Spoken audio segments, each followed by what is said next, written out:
Someone decides to treat you like you're easy to push around because they're having a bad day, or worse, because they think they can. Now, your brain has two modes here. One, the volcano.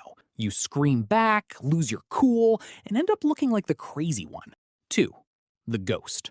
You take it, walk away, and spend the next 3 hours thinking of the perfect comeback you should have said. Both of those, they cost you respect. Today, I'm showing you the third way. 7 psychological frames that make rude people feel small without you ever having to raise your voice. And pay attention to number 4. It's a one-sentence glitch that shuts down an insult instantly. Before we dive in, you need to understand one thing. Rude people are usually looking for a reaction. It's like they're handing you a heavy, burning coal. If you catch it, you get burned. If you throw it back, you still get burned. But what if you just let it drop?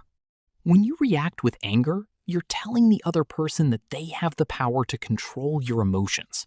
That's a win for them. The goal isn't to win the argument. It's to remain the person in charge of the room. Let's look at how you can do that. Number 1, the 3-second stare. When someone says something uncalled for, don't say a word. Just stop, look at them in the eyes, and count to 3 in your head.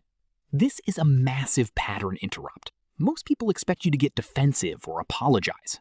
By staying silent and maintaining eye contact, you create a pressure vacuum. Suddenly, they are the ones feeling uncomfortable. Usually, they'll start backtracking or trying to explain themselves just to break the silence you created.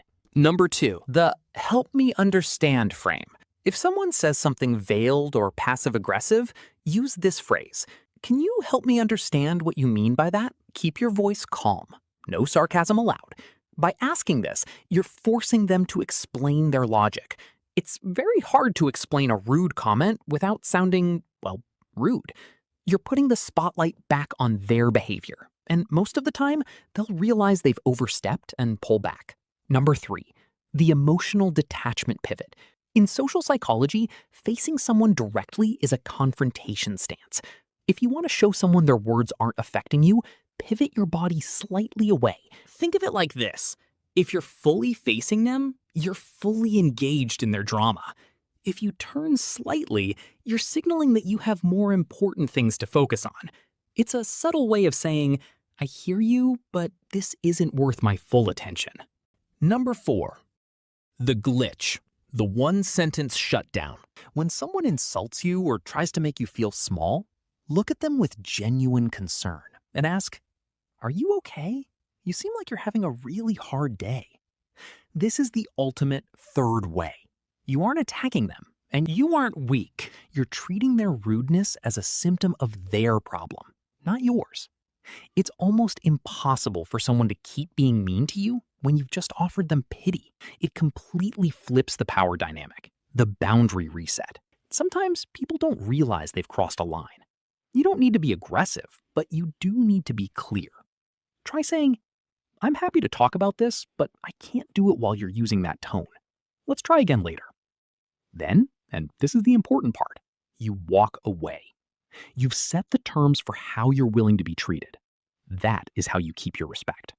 The okay technique. If someone is trying to bait you into a long, circular argument, don't give them any fuel.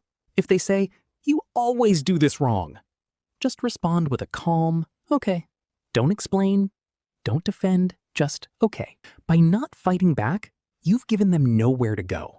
You've ended the transaction on your terms. It's the cool older brother move, staying icy while the other person burns themselves out. The positive reframe. Finally, if someone gives you feedback that's wrapped in a rude package, say this. I appreciate the feedback. I'll take the parts that help me improve and leave the rest. This tells them 2 things. 1, you're confident enough to handle criticism.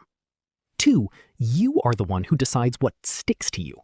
You aren't a sponge for their negativity. You're a filter. Look, the world is full of people who haven't learned how to manage their own stress, but that doesn't mean you have to be their target. When you stay calm, you aren't being weak. You're being the most powerful person in the room. If you found these tips helpful, hit that subscribe button. We're building a community here of people who choose respect over reaction. Stay calm, stay in control, and I'll see you in the next one.